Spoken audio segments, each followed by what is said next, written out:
Thank you so much, Bernadette. I really appreciate that.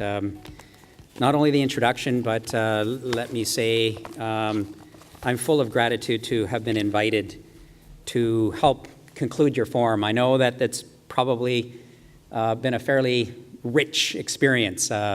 Lots of data, lots of information. I was speaking with Kyle, whom we just met. I work closely with his uncle, Regional Chief Roger Augustine, is one of the executive members of the Assembly of First Nations. We have executive members from every region, from coast to coast to coast, and I've had a chance to get a feel in listening to this panel as well, and conversation with Bernadette and my friend and colleague Bing. I don't know how many of you have met Bing, Irving LeBlanc, but I consider him our rock star engineer amongst First Nations. Where is Bing? He's right here. So if you haven't met Bing, just want you to know that this is our #1 guy. He's probably one of the first First Nations to be credited as an engineer in the country in our history. And so it gives you a sense that this is recent developments where we've got that level of expertise. Stand up and take a bow, Bing.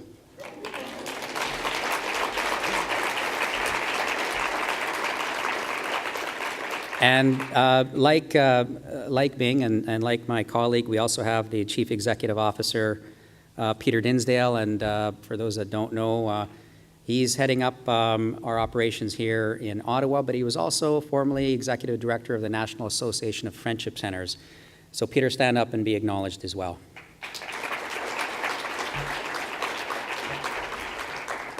I want to really express my appreciation, and I know Bing and Peter and I, we joined together in acknowledging and thanking our elder Williams. In my language, the deepest of respect. We always, as I'm sure you did for all of us, always acknowledging that when we're outside of our homelands, to walk lightly because somebody else's laws are in place. And in this case, it's the Algonquin people. We still have some unsettled business with the country, the Algonquins do, like so many of our people in the relationship with the Crown. And so we stand with them and say that we're in unceded Algonquin territory, as the leaders would so often do. Ma Chinopsik, Ma Tikitsu. And it helps to ground where we come from. Sityak sa in chut, histukshit ahozet. I come from the village of Ahousaht on the west coast of Vancouver Island. I know you had David Marshall here from the Fraser Basin, so I know David from a long time ago. I think he was on one of your panels or presented here as well. How many other West Coasters do we have here? That was a tentative one. That was like a half. Come on, it's like pushing 10 degrees out west right now, and it's green. Like, those are important things. My village is the village of Ahousaht, as I said in my language, off the west coast of Vancouver Island, as far west as you can go, really, in this country. And I'm so thankful that Bing helped me understand that of these conferences, Bernadette, I don't know how many in a row that there's been. It's gone for a number of years now, though, and the Assembly of First Nations has participated structurally on the board, going back 7 or 8 years, I think, something along those lines. And for me, I've been in this role now 3.5 years or so, but I've been with the Assembly of First Nations going on 10 years. I don't know how this happens, where in a moment that time passes. And speaking of paradigms and the theme that you're engaged in here, to witness this panel and to understand that you've asked in a closing sort of a plenary to perhaps those who are in mid-form in their careers and younger and have that lens of which is perhaps helping to shift that paradigm, to reach out to that shift in generation. We're experiencing that as Indigenous peoples right now. Incredibly fast-growing population, over 50% of our population under the age of 25. I'm an old-timer now at 46 in our communities and in my family and in my village. And I look to my own kids. Our son is 26, and my daughter, I was just speaking with earlier today, she's going to be turning 24. And her earliest teachings that she received from her late great-grandmother was about water. And I remember with great pride, because We as parents are like that, for those of you who are parents. Of course, you love the very best of what your children can not only bring out, but help to reflect back and teach. Water is the giver of life, she would say. She would be 5 years old holding her glass of water. And she would say that to whomever she came in contact with, because that's what what great-grandma was teaching her. She was talking about umatikutasnish I sakstat cha'ak in my language. If you want to learn one word in Nuu-chah-nulth language, you can say it with me. Cha'ak, water.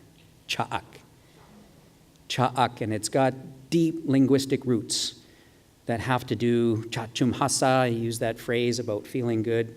My daughter's expression of passing along that teaching. My earliest memory when I was a year younger than her, when I was 4, we're being chased down the beach in a houset to go for a morning dapsuis. That notion of going for a morning swim facing the east, thanking the Creator for life. As my daughter said in the next generation later, it's the giver of life. And so our people would in the morning, as children sent down in the icy waters of the Pacific in the middle of winter. Of course, you remember a moment like that if you're, so it's burned in your memory. This idea of going beneath the surface of the water is a reference amongst our elders back home, Elder Williams, that just a fraction of what's available to us in life we can see and taste and experience, that the vast majority of that which is available to us is in the spiritual realm. And for us West Coasters, it's exemplified by going into the environment or going up the rivers into the prayer pools. Those same rivers that have been devastated by clear-cut logging, for example, in my territory, where we see the impacts of climate change events that have happened in the course of my lifetime, not told to me by an independent external scientific expert, but told to me miles offshore when I was with my late grandfather, talking about what he'd witnessed and observed over his lifetime. So I'm so grateful that you've taken the time, Bernadette, with the board, to reach out and connect with the Assembly of First Nations. We thank you for that. It's a relationship we feel is very important, and that you reach out as a group and spend time with Elder Williams just reflecting. And this has been the hope and aspiration that I and so many others of my generation have had, that as Indigenous peoples, the over 50 languages here in Canada, the tens of thousands around the world, that as Indigenous peoples, this is our time. It's our opportunity to bring these sentiments that I've expressed in just a very small piece of example around cha'ak and what my daughter has learned, and she's bringing that into her professional life. Hishuk Nishtzawak, that we are intimately interconnected with all living things, and all living things must be respected, and all things are living, is the way the sequence goes that you are taught by the old-timers in the village. And you'll be provided with specific examples like the prayer in the morning, like the drinking water is just near ceremonial every morning for a young one like my own daughter. And so I'm excited about the conversation that you're having. Certainly, we're daunted by tremendous challenges, but that's the entire purpose of leadership gathering all of you here today, is to draw inspiration, to exchange notes, and to support people like Kyle, who's providing leadership for water experts out in the Atlantic with his team. Because Kyle, Bing and I, we work to support all of you who are doing that work. We know the deep challenges that were being alluded to by Bernadette, where we've got over 100 communities on boil water advisory. Or I was relating to Bing an interview that I saw where the Calgary mayor was talking about a prelude to the budget. It's budget day. Flaherty's got his new shoes. And on an annual basis, I'm reaching out to this government, to any government, to the Canadian public, and talking about the gap that has been growing in the lives of First Nations versus the rest of Canada. And it's no longer just anecdotal. There is hard evidence that has been provided independently by the Auditor General, by the Parliamentary Budget Officer, by international reports like Amnesty International, saying in December, just a few months ago, that there's a dire human rights crisis that exists here in Canada. Canada's slipping below the top 10 of the UN Human Development Index. And these are experiences that our people feel every single day. And these are patterns that we not only need to break, but the tremendous opportunity that I feel we're situated in right now. It's not just exemplified by this moment, this budget, this calendar year, this fiscal year, or even this last few years, but it's really, I think, exemplified by this time in history. Perhaps this generation exemplifies a moment when we can grasp and say that this notion about treating something like water, as precious as it is, the paradigm of its reflection of a commodity. Well, we know that areas like education has traditionally been seen as the development of human capital for a market economy. But there's been a shift about, well, is it not learning to spark a fire of potential, to support learning for actors, people as actors in a more civil society? And that together we get to design that. Together we get to determine what that looks like. We've been able to, with the help of international actors, we stopped clear-cut logging in Ahousaht. We had close to 27 fish-bearing rivers reduced to only a few that were providing protein for my people, something that had always supplied our people. And clear-cut logging was said to be the only way that you could sustain the economics of forestry in our territory. But it was determined that perhaps there is a different way. There was a scientific panel struck that my father participated on. It was a tremendous paradigm shift that had occurred, a reflection about a relationship with the world around our people, and we described it as hishuk yishtzawak, that we are deeply and inextricably linked with the living environment around us. As we do to it, it responds to us. And slowly, we've seen changes in our local environment. We've seen fish returning. We're struggling with how it is that we'd have. The elders would say when the fish farms arrived with Atlantic fish, the elders would say, well, do they know this is the Pacific Ocean? Those are Atlantic salmon. They're in the wrong ocean. Sort of began there, and we're still struggling as I stand here. We're still struggling with that, as we are with what does sustainable forestry mean in light of a relationship with the water in our territories. Or what about David Marshall? I hope he talked about the work of the Fraser Basin Council up and down the Fraser. My good friend, this is not a partisan comment, but Finn Donnelly swimming it not once, twice, but I think 3 times to bring awareness. Or what about the grandmothers amongst our people, walking for the water? The comment about the role of women, the link with Indigenous knowledge, the feelings that we have, and having our grandmothers exerting themselves and saying, we've got to do something about the waters. It needs us. The waters need us. The story about Britannia Beach, I'm not sure if David spoke about that. That's another story, to hear about pink salmon beginning to return to those waters that were so badly devastated. That's a real demonstration of the resilience, not only of the environment, but of the focus of people to say this is important. And they brought together the local community. But it was an organization like the Fraser Basin Council, and that's the power of what you as a network bring. And yet, as I stand here at the Assembly of First Nations, we're an advocacy organization. We do research, we do advocacy as well. It's important that we link arms and we determine how we support and strengthen each other's efforts.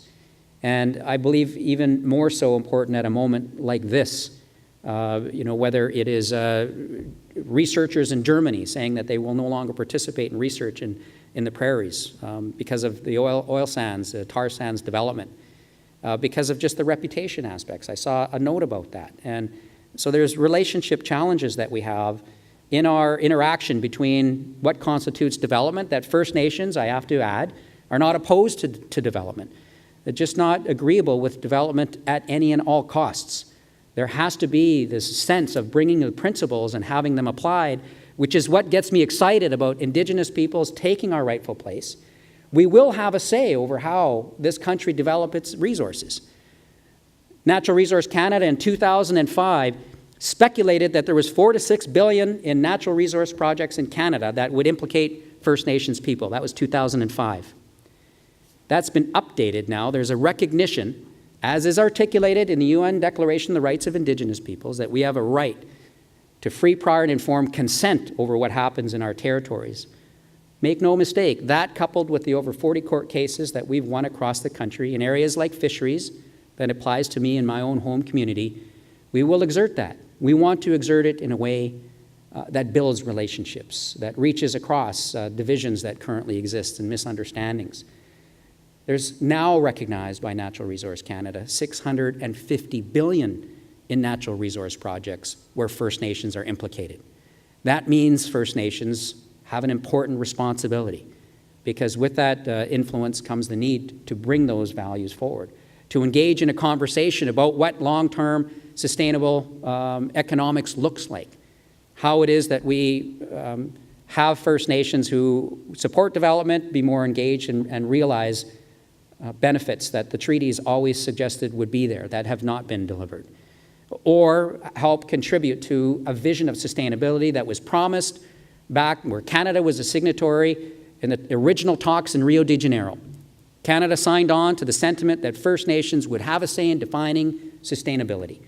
And yet right now, the pattern that we're involved in is in the courts against major omnibus bills, and having to stand out on the road or out in the territories, reaching out and linking arms with non-government organizations, both domestically and around the world. That is still happening as I stand here with you today. And we can do so much better than that. It can be a relationship that this country was originally based on, which was a treaty-based relationship of mutual recognition and mutual respect, where we would forge a future together. So when I hear Calgary Mayor saying, the foundation for a healthy and safe community is sound infrastructure. We need funding that is sustainable, that is predictable, and that meets our needs, so that we can ensure we have clean, healthy, safe drinking water for our people. Bing has been supporting me and our regional chiefs and the executive to say that for years. Is there potential then that we link up, that we find that innovation that's required? I forget what the total cost was. Bing was helping me to understand the daunting numbers, something like $170 billion in municipal infrastructure requirements. And we're 4% of the national population. In water alone, $4.7 billion, Bing was helping me to reflect on. Those are deep, deep needs that we have in our communities, and yet we join with the Calgary Mayor in agreeing that is the foundation for a healthy and prosperous future for our communities. So we have a tremendous challenge, but I believe we also have a tremendous opportunity. Lots has been brought to bear. Those grandmothers who walk, there are walkers that are arriving in Ottawa, they're coming to Ottawa as we speak, young people, because those are the ones who've really taken up the cause. Those are the ones using social media. Indigenous young people are the highest per capita users of social media right now. So on water, on issues like this, let's grasp this moment. The energy is absolutely there. And I think we need to find a way to engage with First Nations young people in particular. The leadership is seized with finding solutions to our very basic human safety needs in issues like water. But the vision can be much more broad than that. It can be about a future that is about changing the paradigm of what our relationship looks like with the natural resource around us.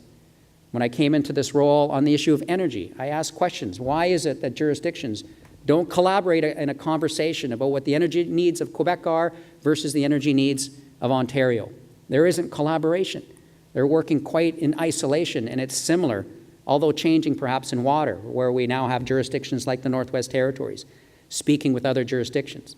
The encouragement here is to recognize that First Nations are a jurisdiction, that our full participation, as is articulated in the Declaration, as is anchored in the treaty relationship, and finally, 2013 marks the 250th anniversary of the Royal Proclamation, a very important moment for First Nations, something that predates the establishment of this country, that says that First Nations were originally recognized in that first formal interaction with the Crown, has deep meaning to First Nations to this very day.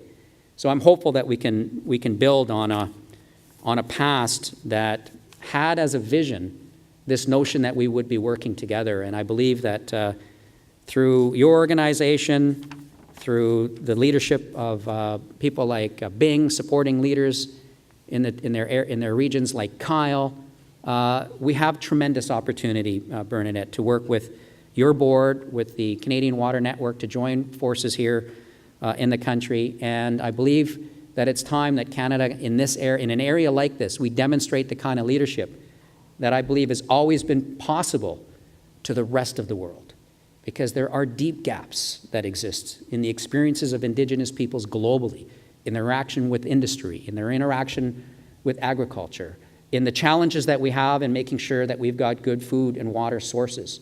But most importantly and lastly, and in conclusion, hishuknish tsawak umatikwitasnish cha'ak. It's about relationships. Relationships between people, first of all. As Black Elk reminds us, the sole purpose of people is to maintain and uphold and create relationships. To recognize that those relationships extend to the living world around us. And like our people, who are now struck with addressing our relationships in responding to boundaries, provincial, territorial, and international, that we didn't create. An Indian Act that we did not, or nor did you create. Well, neither does water see those boundaries. And it's going to be up to the people to recognize the relationship and to strengthen them, to maintain them, to create them where they don't exist. I, for one, am excited about what a challenging moment like this provides. It seems like the most challenging moments create also the greatest opportunity. And so let's not be daunted amongst us by challenging ourselves and stepping forward and into that opportunity. I know Indigenous young people are pushing against all of us, and I'm excited by that. So thank you very much for the kind invitation to be here. We look forward to continuing our strong working relationship. We stand committed through Bing's leadership to standing with you and standing up for cha'ak in our respective territories. Tleko, tleko, miigwech. Thank you very much.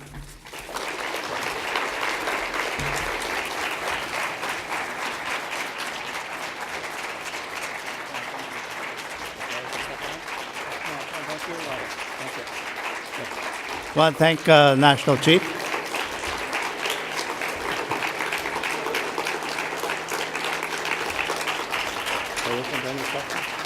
Yeah, absolutely. Just want to thank National Chief for the very inspiring talk, and I'm just going to give him the opportunity to answer any questions if you have any. So it's open. Yes, Chief, you mentioned the Auditor General's report on water. At the time that the Canadian Parliament asked for a review of the safety of Canada's drinking water, there were two committees that were established to look at Canada's drinking water. One looked at the drinking water that probably most of the people in this room have and so they were concerned about issues of new rare pollutants coming into water and whether the Canadian water supply filtration systems were able to cope with it. But there, for some reason, and it was clear to me because I was asked to be a member of both committees, there was a second committee that looked at drinking water in the Native communities. And it was shocking enough to me that there had to be two committees. But the results that I saw were just so different that it was hard for me to believe that in Canada we had people who were living, and I have, some of you know that my experience is everywhere in the developing countries of the world. And to know that people living in our territory were living in conditions that were often worse than I had observed in what we usually think of as developing countries was appalling. And my question is, have things begun to change? I gather from your remarks you are optimistic and that they have, but is it changing fast enough? No, but I've been called impatient, and I think our people feel that way. Until the average northern Manitoba, northern Ontario young people, or the elder in northern Saskatchewan in early 90s living on her own has to find a way to go across the river to a well pump to get her water, until those things change, until people feel and taste the change in their lives, it will be very difficult to say that we're making the kind of progress at the kind of rate and pace. The rate and pace has been far too slow. In 2010, when Sheila Fraser made a report, she did over 30 audits. She said over the 10-year time frame, and I note that because her 10-year, 30-plus audit report covered 2 different political stripes. We have a real challenge to break out of the political paradigm of how major decisions are taken in any political process. I think First Nations would not be exempt from that. We have a real challenge breaking out when you've got these electoral cycles in Ottawa and at the provincial level. But it covered 2 different political stripes over 10 years, and at that time, in 2010, she said conditions are getting worse. They're worsening. The very point about having two different separate studies being done, and my earlier point about the Calgary comments, they also reflect the disconnect in the interjurisdictional discussions. The First Nations principal relationship is with the federal Crown. So right now, for example, coming out of January, you'd think part of the answer would be First Nations aspirations for resource revenue sharing, accomplishing that. First Nation goes to a provincial government, and the provinces will say, you got to go talk to Ottawa because that's the principal relationship. First Nations goes to Ottawa, and Ottawa says, we've sent the responsibility for the natural resources to the provinces, you need to go talk to them. There's been a lot of talking at cross purposes for a long time, and we certainly haven't been seized by it, and it seemingly somehow been managed by Ottawa for far too long, and it certainly has not been in the public consciousness. So that is what I'm particularly thankful about now, is that there seems to be an openness to not allowing ourselves to have our eyes be glazed over by the so-called complexities of this challenge. Certainly they're complex. The problem is a great one, but how do you tackle it? You start, and I'm hoping that that's what we're prepared to do now, is start. We are hearing about innovation. There's examples that Bing could more eloquently speak to about water innovation in communities, pilot programs that Bing is helping to facilitate. And so there are examples. What we want to do is grow that out exponentially so that grandmother in northern Saskatchewan does not have the kind of vulnerability to her safety and security every single day that she faces right now. That should be our standard of measurement, is that elderly woman in northern Saskatchewan that as I stand here now, I know she's vulnerable. And it tears at your heart when you do experience this firsthand, knowing that we can and should be doing better. It feels like we need to ensure that people understand the depth of crisis and emergency that exists so that we are gripped by it and that we're not okay with the rate and pace of work. And Atleo is being impatient for change. That's not how the wheels grind in Ottawa. But that's how it's been working for far too long. And so something has to give. I'm very thankful for the Idle No More movement. I'm very thankful for the grassroots nature of what's emerged. I'm really grateful for the kind of reach out that's been occurring all across Canada, across the full policy spectrum, and particularly in this area. I don't know if we got time. It's up to you, Bing. Okay. I'm not sure who was next. Steve Rudy. I had the honor in 2006 of serving on the expert panel on safe drinking water for First Nations with Grand Chief Stan Lutit and chaired by Dr. Harry Swain for Minister Prentice. And as you know, the legislation following from that report is still before Parliament. But I recall it's now 2 years ago in March testifying before the Aboriginal Committee of the Senate on the draft bill with Grand Chief Lutit. And the message that we tried to convey at that time was that, it's not just a question of facilities and capital investment. There's a matter of operations, and what most matters for safe drinking water with community systems is competence. Mm-hmm. And I tried to say to the Senate committee that many of these remote reserves have high unemployment, and we have an issue of, having good operators who are supported. And how hard is it to connect the dots?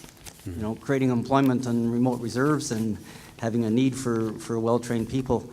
How do you connect the dots, because it doesn't seem to be, I mean, there's some progress, but I would agree with you, it's much too slow. It's exactly what Calgary Mayor said in his interview, if I recall correctly. The federal government has put stringent requirements on the municipalities, but are not funding it. They're not funding the ability to implement those. Sounds familiar, Bing? Absolutely, yes. It's exactly the experience that First Nations have. And so, you know, I don't know if Kyle would have, you know, further reflections, but that's where the expertise is.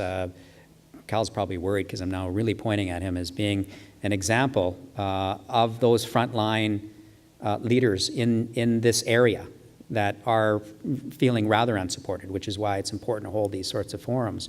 But now how do you translate this discussion into action? You know, there's a budget lockup happening right now, and will there be something in this budget that will respond to that question about the pattern, first of all, that's we're so full of distraught, where the federal government unilaterally launches legislative initiatives across the full spectrum, including water. But then when they design those sort of stringent requirements, they don't fund the implementation of it. And I'm getting a big agreement from Kyle. So I've already got a person in the room that has got that frontline experience about how challenging this is when the authorities are placing these stringent requirements, as they are in most aspects of the lives of First Nations, in part because we're still anchored in a 100-year-old Indian Act that we have yet to move beyond, for the most part. But there are First Nations, and there are stories that we could point to where there is innovation, where First Nations are moving beyond the constraints of that relationship.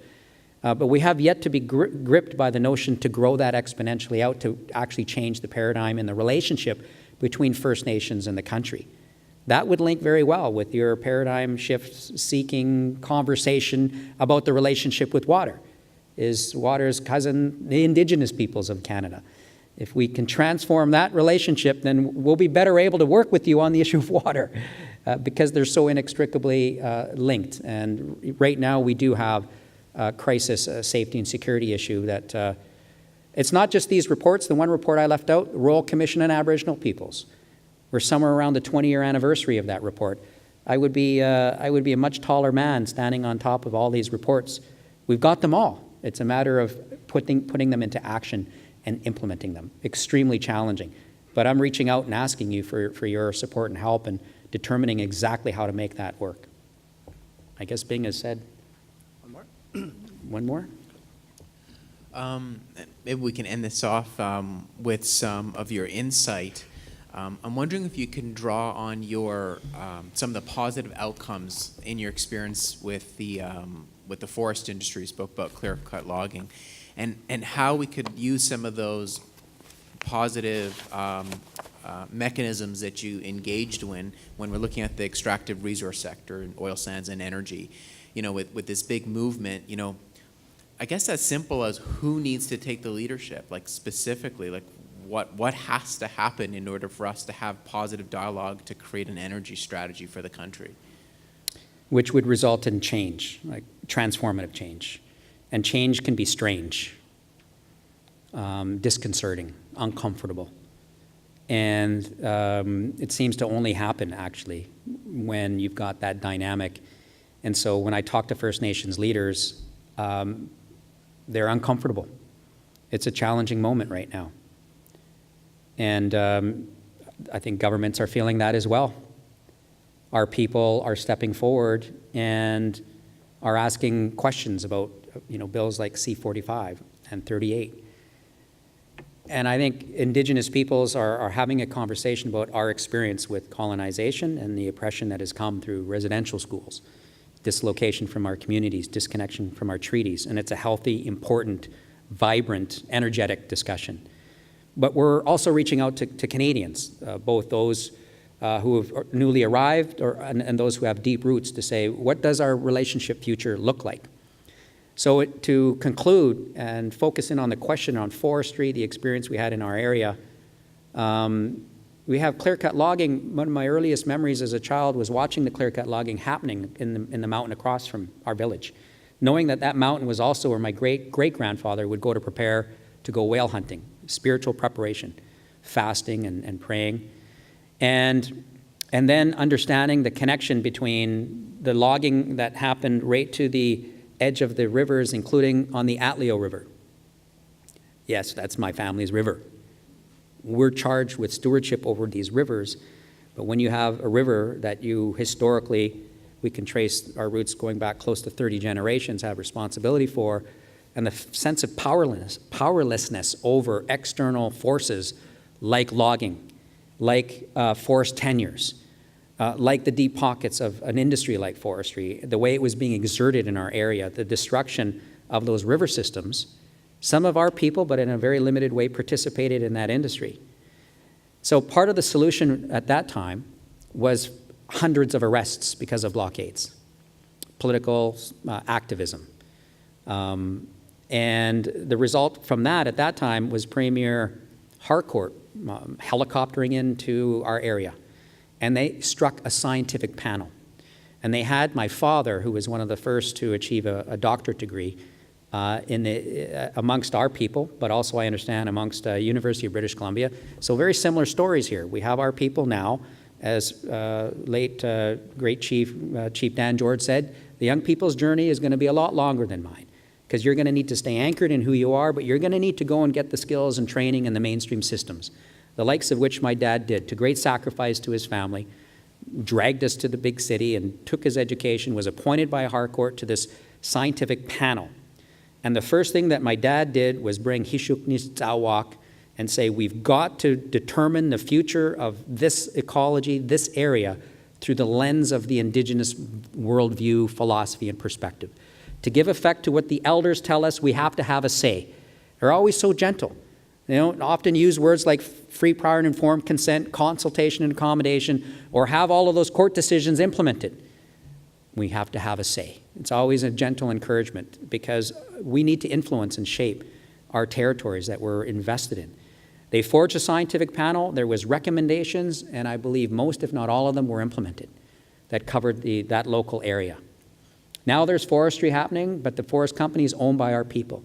It's being done in a way that follows the science panel recommendations. It means adding value to that product and selling them. But the issues we're not done dealing with them. I mean, the company is still operating, and the way forest tenures work, if you have a cut go down in one area, it pops up in your relative's area in northern British Columbia. But they're forging new arrangements amongst the Haida and the Central Coast, the Great Bear. We're seeing that kind of action that's occurring, and in jurisdictions, Gordon Campbell took over and has since moved on in BC. It does require political will, the willingness to, on the part of governments, to recognize that forging a relationship with First Nations, in this case, bringing the best of science together with the best of Indigenous knowledge, that this is not just a cultural nicety to sit with an elder from my territory. That is real ways of knowing that apply in the environment, and that has value, that should sit equally. In this case, it did with the science panel, forge recommendations. Can we accomplish that at on a more broad basis? What I'm saying to you is, in a reactive way, we will do so, whether it's pipelines, whether it's activism in the Northwest Territories over waters by Indigenous peoples, whether it's our grandmothers, whether it's these walkers that are coming into Ottawa and to Victoria Island Sunday. I hope to meet with them on Monday. We're seeing our people become much more engaged about their relationships in the local environment around them. But yourself as an individual in a conference like this with others who are influencers and leaders could suggest that that's the kind of direction that we need to move in, because we've got people who could sit with the very best thinkers from a scientific perspective, and we've got elders and others who can bring that knowledge. And if you go back to what this in the end becomes about, it's about changing the relationships and having people see one another and having people value what each brings. So I am very hopeful. I believe we've got lots more work to do institutionally, some deep policy thinking to do, but I can't overstate the sense of urgency about the need for bold change now. I'm very hopeful that when it comes to where this desire exists, that we can gravitate around things that are and aspects that are so meaningful to us, like that elder in northern Saskatchewan, or our children collectively, or the environment that we share. and the water that we all, as my daughter would remind all of you, is the giver of life, that we treat it with that depth of sanctity, and that should compel us to come together and change the paradigm and how we look at it and how we work together. So safe travels, to your home fires, everyone. Thanks again for having me. Thank you very much.